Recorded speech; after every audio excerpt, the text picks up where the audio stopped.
नमस्कार दोस्तों, आप देख रहे हैं क्रिएटिविजन न्यूज और आपके साथ मैं हूं शबाब। उत्तर प्रदेश में योगी आदित्यनाथ को मुख्यमंत्री बने हुए 8 साल का समय बीत गया।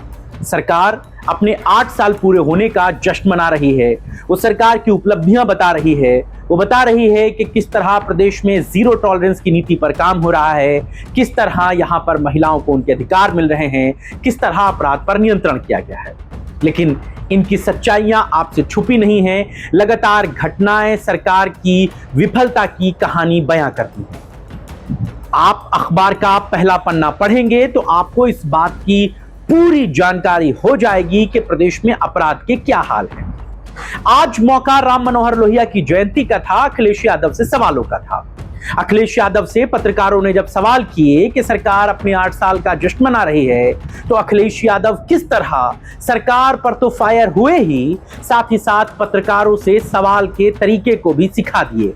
उन्होंने बता दिया कि अगर आपको सवाल पूछना नहीं आता तो मैं आपको बता देता हूं कि आप सवाल क्या पूछिए और कैसे पूछिए, क्योंकि पत्रकार चीजों को कहीं और मोड़ रहे थे। ये पत्रकार गोदी मीडिया के थे और वो सरकार की बातों पर अखिलेश यादव से जवाब ना पूछ करके दूसरे मुद्दों पर सवाल पूछ रहे थे। तो अखिलेश यादव ने इस बात को साफ तौर से कहा कि पत्रकार साथी सवाल की दिशा को मोड़ रहे हैं, लेकिन मैं आपको बताता हूं कि आप मुझसे सवाल क्या पूछिए। अगर आपको सवाल पूछना नहीं आता तो यह भी मैं बता देता हूं।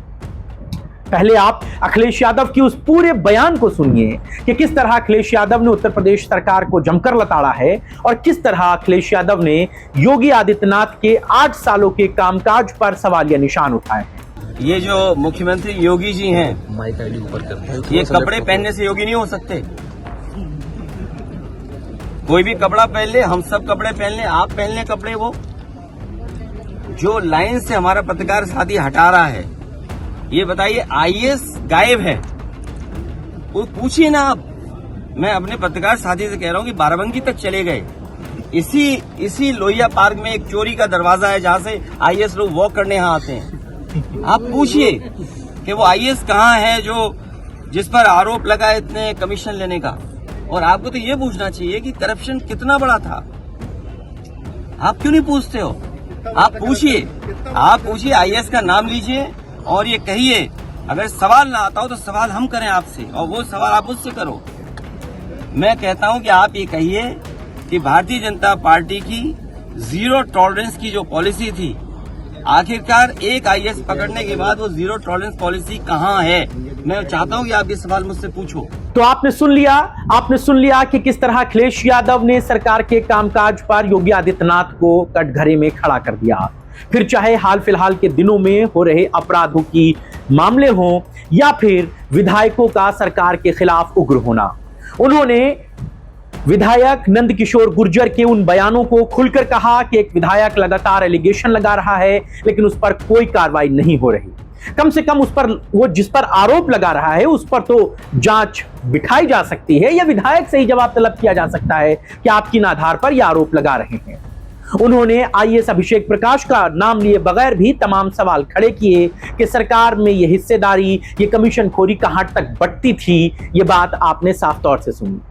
अखिलेश यादव भी ये बात जानते हैं कि अपराध में जिस तरह उत्तर प्रदेश लगातार रोजाना घटनाओं को देख रहा है, वो ये जानते हैं कि 27 के चुनावों से पहले अपराध और सरकार की निरंकुशता पर सवाल उठाए जा सकते हैं, क्योंकि यही अपराध एक ऐसा अल्फाज है जिस पर 2012 में जब अखिलेश यादव की सरकार बनी और उसके बाद 2017 आते आते बीजेपी और दूसरे विपक्षी दलों ने इसी अपराध पर अंकुश न होने की बात बार बार कही।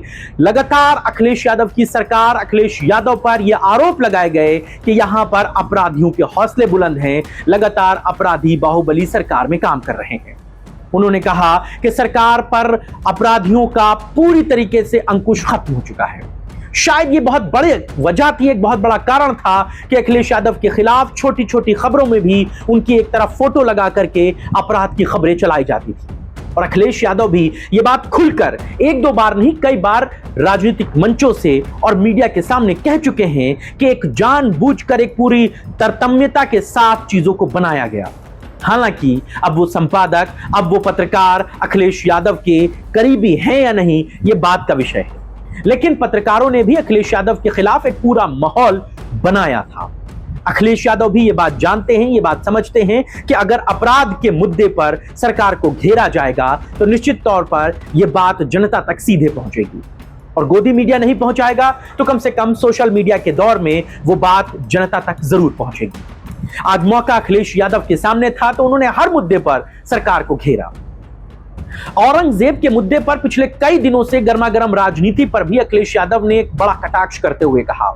उन्होंने कहा कि अगर आप इतिहास के पन्नों को पलटेंगे और आप ये जानने की कोशिश करेंगे कि पहले क्या हुआ तो आप बहुत सारी चीजों पर जवाब नहीं दे पाएंगे।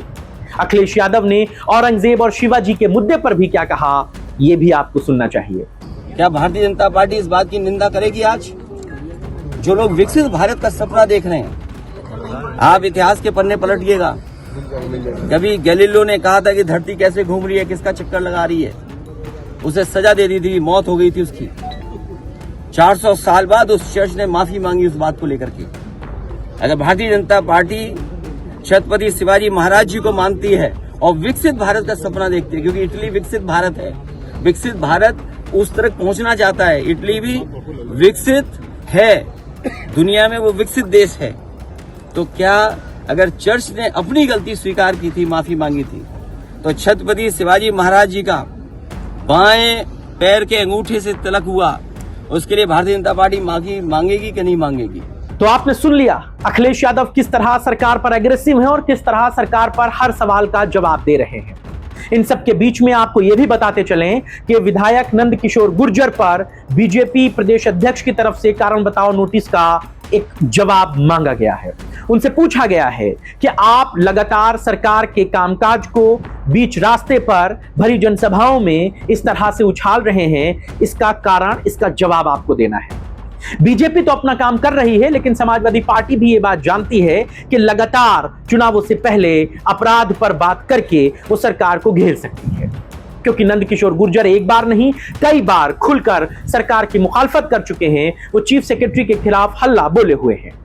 अब यहां से देखने वाली बात यह होगी कि सरकार पर, उसकी उपलब्धियों पर किस तरीके से चीजें आगे बनती हैं।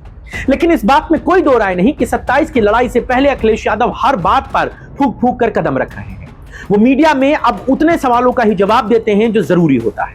वो मीडिया के उन किसी भी सवालों के जवाबों को नहीं देते जो मीडिया जबरन गढ़ने की या फिर उनसे जबरन पूछने की कोशिश करता है, क्योंकि अखिलेश यादव आज पूरे मूड में थे। उन्होंने कहा, मैं आपकी मजबूरी समझता हूं, पत्रकार साथियों की इस मंशा को भी समझता हूं कि अगर आप ऐसे सवाल नहीं पूछेंगे तो आपकी नौकरी चली जाएगी, और अगर नौकरी चली जाएगी तो फिर इस बेरोजगारी के दौर में नौकरी मिलना मुश्किल है।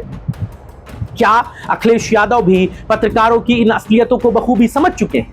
वो ये बात जान चुके हैं कि अब मीडिया में वो कुछ नहीं चलता जो पूछा या जाना जाता है। मीडिया में अब वो चलता है जो दिखाया जाना है। गोदी मीडिया इसी पैटर्न पर काम करती है। एक लकीर पहले से खींच दी जाती है कि आपको इसी की तरफ, इसके इस तरफ या इस तरफ रहना है, और उसके बाद चीजों को बनाया जाता है। अखिलेश यादव 27 की लड़ाई से पहले बीजेपी को हर खाने पर चित करना चाहते हैं। उनमें उत्तर प्रदेश में बढ़ रहे अपराधों की घटना एक बड़ा मुख्य मुद्दा होगा। अखिलेश यादव इस बात से जान चुके हैं कि इसी दूध से वो जले हैं, लिहाजा छाछ को भी वो फूक फूक कर पी रहे हैं।